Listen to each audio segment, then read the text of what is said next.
अस्सलाम वालेकुम। मैं हूं खान अब्बास और आप देख रहे हैं मेरा यूट्यूब चैनल पाकिस्तान से परदेश तक। अभी ये जो मनाजर आप देख रहे थे तरावनी के पहले एपिसोड के मनाजर थे, लेकिन कुछ कॉपीराइट के इशू की वजह से मैं नहीं आपसे शेयर कर पाया, तो इसलिए मैं आपसे माजरत चाहता हूं। और आज हम तरावनी का एक किला है, इस किले की तारीख के बारे में आज हम जानेंगे और इसका विजिट करेंगे और उस्मानियों ने कब और कैसे इसे फतह किया और इस किले के साथ क्या क्या अटैच है। थोड़ा सा हमें पीछे जाना पड़ेगा। तो हजरत उमर के दौर में एक साइड पे रोमन अपायर को शिकस्त हुई, दूसरे साइड पे कैसो किसरा फारस को शिकस्त हुई। इसी तरह इस्लाम का दौर चलता रहा और हजरत इमाम हसन हुसैन की शहादत हुई। सलाहुद्दीन अयूबी का दौर आया। सलाहुद्दीन अयूबी के बारे में तो सारी दुनिया जानती है। और अलकुदस फतह हुआ। अलकुदस फतह होने के बाद सलाहुद्दीन अयूबी के पोतों की हुकूमत चल रही थी। तो इसी दौरान एक साइड से मंगोलों ने हमला किया, दूसरी साइड से सलीबी अपने आप को मजबूत करने की कोशिश कर रहे थे।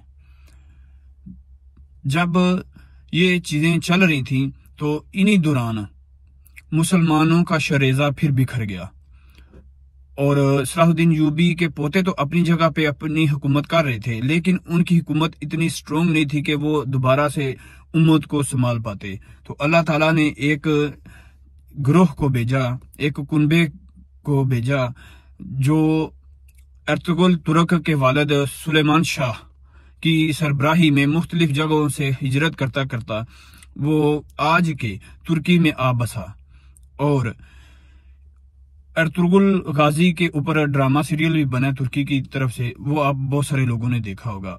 उसके बेटे ने उस्मान गाजी ने, आजकल उसका सीरियल भी चल रहा है। तो उस्मान गाजी ने सल्तनत उस्मानिया की बुनियाद रखी और एक बार फिर इस्लाम का परचम बुलंद किया। जब इस्लाम का परचम बुलंद किया, एक साइड से तो उन्होंने फारस की तरफ, अरब की तरफ, यानी कि दीन इस्लाम को फैलाना दोबारा शुरू किया। दूसरी तरफ उन्होंने यूरोप का रुख किया। उस्मानियों ने तकरीबन लगभग 14वीं सदी में यूरोप का जो बाल्कान एरिया था, आज भी उसे बाल्कान के नाम से भी जाना जाता है या मशरकी यूरोप भी जाना जाता है। खैर, 13वीं सदी के दौरान उन्होंने बाल्कान की तरफ अपने यानी कि लश्कर भेजे और बाल्कान को फतह करना शुरू किया। बाल्कान के अंदर आज का यूनान, मकदोनिया, Kosovo, Montenegro, Romania, Bulgaria, Albania, मेन बोस्निया और हंगरी के कुछ एरिए, और उसके अलावा क्रोएशिया और स्लोवेनिया, तकरीबन ये 10 से 12 मुल्क बन जाते हैं टोटल जो बाल्कान के अंदर आते हैं। और ऐसा इस्लामी फौज ने बाल्कान को फतह करना शुरू किया। 14वीं सदी से पहले ही जब सलीबियों को पता चला कि उस्मानियों ने कुस्तुनतुनिया को फतह कर लिया है और अब वो बाल्कान की तरफ, यूरोप की तरफ आगे बढ़ रहे हैं, तो उन्होंने अपने आप को मजबूत करने की कोशिशें तेज कर दी। उसी दौरान जो है ये किला बना जिसके मनाजर अभी आप देख रहे हैं। और ये किला भी एक ऐसी जगह पे था कि खूबसूरत तो थी, आप देख रहे हैं और मजीद आगे देखेंगे, लेकिन जंगी लिहाज से और शाहरा के लिहाज से ये एक मेन पॉइंट था कि इधर से आगे यूरोप को रसद भी मुहैया होती थी और अगर जंगी, ये क्योंकि एक मेन रास्ता था, इधर से ही यरूशलेम की तरफ सलीबी जाते थे। तो आज भी ये ऐसा ही है और ये बहुत माशाल्लाह खूबसूरत एरिया है। तो ये थी इस किले की तारीख। लेकिन किन किन लोगों ने इसके साथ काम किया, इसको अपनी हुकूमत के अंदर रखा, वो इंशाल्लाह मैं आगे मजीद नेक्स्ट एपिसोड में भी बताता जाऊंगा। और अब चलते हैं इस किले की तरफ और इसका विजिट करते हैं, मजीद उस्मानियों के और बोस्निया के कल्चर को देखते हैं कि बोस्निया का कल्चर क्या था, कैसा था, वो क्या चीजें इस्तेमाल करते थे। एक चीज और मैं बता देता हूँ, उस्मानियों में एक शानदार चीज ये थी कि वो जिस एरिया को फतह करते थे सबसे पहले एक मस्जिद तमीर करते थे, फिर कारवां, आपने अर्तुगरुल गाजी में देखा होगा कि अक्सर कारवां में जाके लोग ठहरते थे, कारवां मुसाफिर खाना, कि एक मुसाफिर खाना तमीर करते थे जहां पे तजारत करने वाले या आम लोग सफर के दौरान रुकते थे।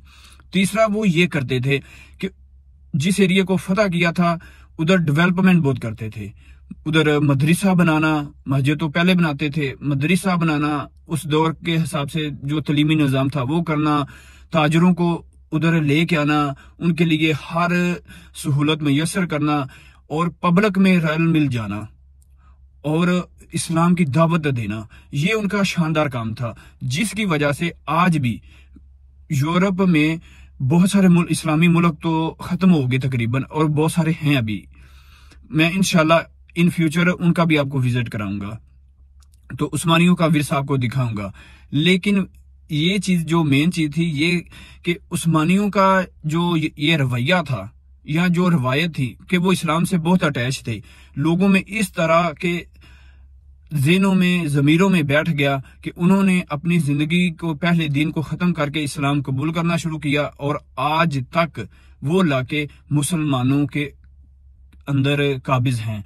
उधर मुसलमान बसते हैं नस्ल दर नस्लों से, हालांकि उस्मानिया को खत्म हुए भी एक सदी पूरी गुजर गई है, लेकिन उधर के मुसलमान आज भी कट्टर मुसलमान हैं, जिसकी वजह से तकरीबन 6 से 7 मुल्क हैं यूरोप के अंदर। यूरोप ने उनको यूरोप में नहीं लिया, वो यूरोपीय यूनियन का हिस्सा नहीं है, उनके इर्द गिर्द सारे इलाके, सारे मुल्क यूरोपीय यूनियन का हिस्सा हैं, सिर्फ वो मुसलमानों के मुल्क हैं। इसी वजह से उधर अजानें होती हैं, लोग मस्जिदों को नहीं बंद करते और कुरान पाक की तालीम देते हैं, इसी वजह से उनको यूरोप में नहीं ले रहे। और यूरोपीय यूनियन की बहुत सारी ऐसी चीजें हैं जिनके बारे में मैं आपको बताऊंगा इंशाल्लाह नेक्स्ट वीडियो में या आगे इन फ्यूचर, कि आप सुनेंगे देखेंगे तो दंग रह जाएंगे। खैर, एक और चीज आपसे शेयर करनी थी कि मैंने बोस्निया में घर क्यों खरीदा, कितने का खरीदा, बहुत सारे लोगों ने इसके ऊपर बात की है, मेरे से सवाल किए हैं। मैं इंशाल्लाह नेक्स्ट एपिसोड में पूरी डिटेल आपसे शेयर करूंगा, मैंने कैसे खरीदा, क्यों खरीदा, मैं कब तक शिफ्ट हो जाऊंगा और अभी मेरे घर का प्रोसीजर कहां तक पहुंचा है, डॉक्यूमेंट्स कहां तक क्लियर हुए हैं, मैं सब कुछ आपको पूरी डिटेल में इंशाल्लाह आगाह करूंगा। 1463 ईस्वी में एक लंबे मुहासरे के बाद उस्मानी फौज ने इसे फतह किया और इस्लाम का परचम लहरा कर सदाए खुदा अल्लाह अकबर बुलंद किया। जहां पर थोड़े अरसे पहले शराब की और शबाब की महफिलें होती थी, वहां पाक कुरान पाक की तिलावत गूंजना शुरू हो गई और उस्मानियों ने इस किले को इस्लाम का एक हेड ऑफिस मुकर्रर कर दिया और इर्द गिर्द अल्लाह के और बहुत सारे छोटे छोटे घर तमीर कराए ताकि दुनिया इस्लाम की तरफ आए और लोगों में तबलीग करना शुरू की। ये जो आपको चाबी नजर आ रही है, ये इसी किले की चाबी है और इसकी लंबाई तकरीबन 1 फुट के करीब है और इसके अंदर एक म्यूजियम है जिसकी टिकट 4 मार्क है। बोस्नी मार्क इधर चलते हैं तो 4 मार्क की 1 पर्सन की टिकट है। वालेकुम अस्सलाम, हाउ आर यू मैन? माशाल्लाह।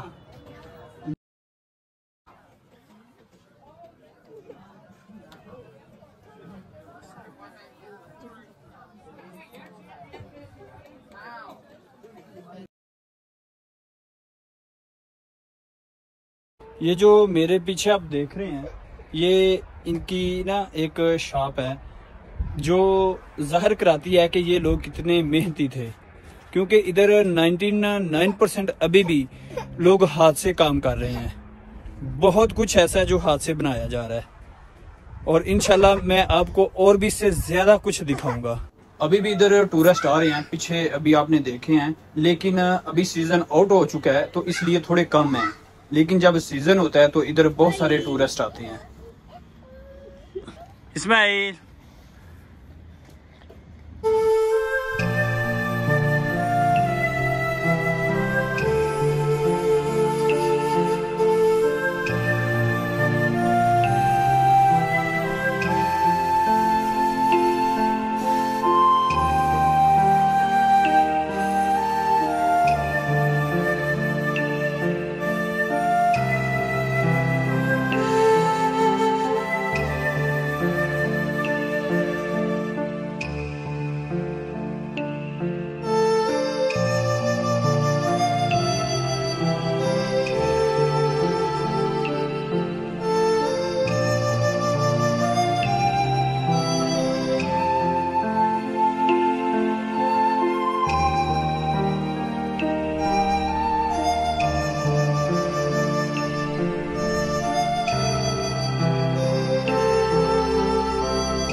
आ जाओ,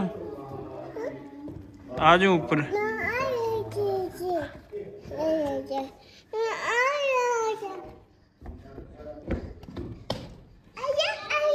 ये इस इलाके का मैप है और इसके ऊपर बकायदा डिटेल दी गई है। 1992 से 1995 का जो बोस्नियन वार हुआ था सर्बिया के साथ और यूरोप के साथ, उसकी पूरी डिटेल दी गई है कि किस किस इलाके में कितना कितना नुकसान हुआ था।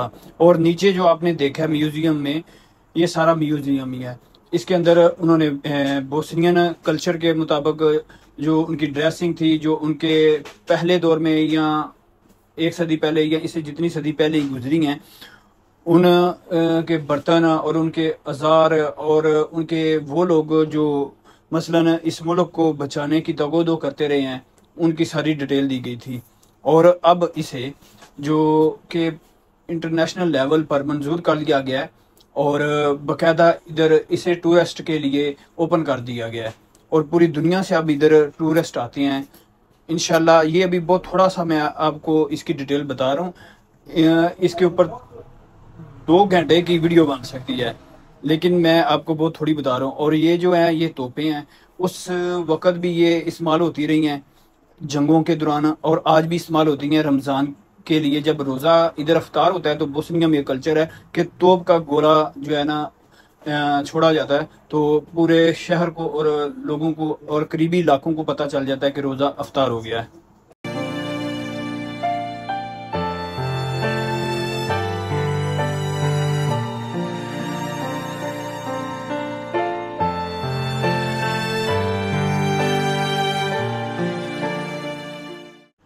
बोस्निया में माशाल्लाह इतनी ज़्यादा मसाजिद हैं कि जिसकी वजह से बोस्निया के ऊपर जंग मुसल्लत की गई इन मस्जिदों को ख़त्म करने के लिए। लेकिन अल्लाह सबसे बड़ा है और वही कादरो मुतलक है।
परचम बोस्निया का देख रहे हैं।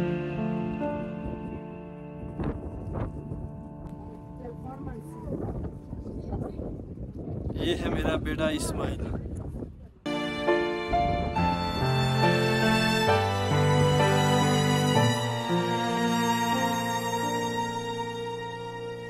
मैं कोई इतना अच्छा वीडियो मेकर नहीं, एडिटर भी नहीं और इतनी तारीफ भी नहीं जानता, लेकिन मैं कोशिश कर रहा हूँ मज़ीद सीखने की और आप लोगों को कुछ अलग से दिखाने की, ताकि लोग जान पाएँ कि आज फ़लस्तीन में जंग क्यों लगी है। तो अब हम बोस्नियन चाय पीते हैं। अगर आपको मेरी वीडियो अच्छी लगे इसे लाइक करें, शेयर करें और अपनी फैमिली के साथ, अपने दोस्तों के साथ खास करके शेयर करें। और आप सबका बहुत शुक्रिया जो मुझे देख रहे हैं, जो अपना टाइम निकाल के मेरे चैनल को टाइम दे रहे हैं, लाइक कर रहे हैं, कमेंट कर रहे हैं। आप सबका बहुत शुक्रिया। मिलते हैं नेक्स्ट वीडियो में। पाकिस्तान जिंदाबाद। अल्लाह हाफिज।